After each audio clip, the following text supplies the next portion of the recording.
روژه نیول په مسلمان فرض ده. الله تعالی فرمایي ژباړه ای مؤمنانو فرض شوې ده په تاسو روژه لکه چې په مخکینیو مسلمانانو فرض شوې وه د دې لپاره چې په تاسو کې تقوا او پرهیزګاري پیدا شي. د روژې نیولو شل ګټې.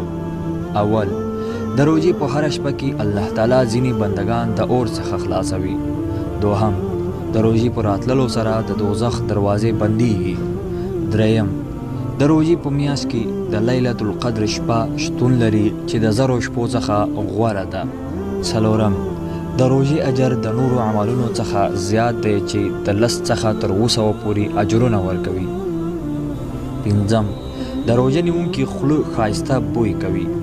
شپږم، روژه د ګناهونو لپاره ډال دی چې انسان پرې بچ کیږي. اووم، روژې سره انسان د بدو خبرو او شور څخه بچ کیږي. اتم، روژه نیونکی به جنت ته د باب الریان دروازې څخه ننوځي.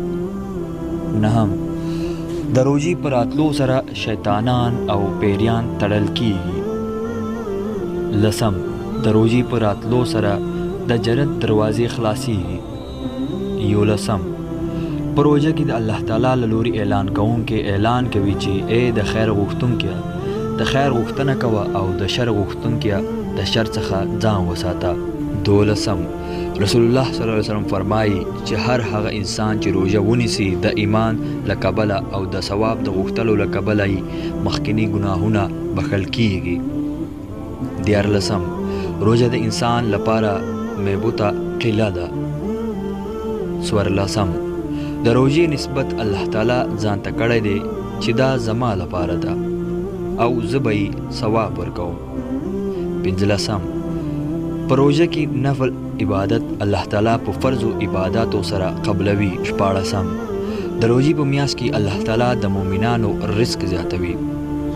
اوولسم، روژه ماتي ورکول روژهدار انسان ته په دې سره ګناهونه بخښل کیږي او نفس د اور څخه ازادیږي. اتلسم، هر انسان چې روژهدار موړ کړي الله تعالی د داسې حوض څخه اوبه ورکړي چې بیا نه تږیږي. نولسم، د روژې میاشت اول یې رحمت، منځ یې بخښل او آخر یې د اور څخه خلاصون دی. شلم، روژه منع کوي نفس د غوښتنو څخه چې نور عباداتو کې دومره طاقت نشته. هیله کوم ملګرو چې ویډیو مو خوښه شوې وي د لا نورو داسې ویډیوګانو لپاره زموږ چینل سبسکرایب کړئ او ویډیو له نورو ملګرو سره هم شریکه کړئ.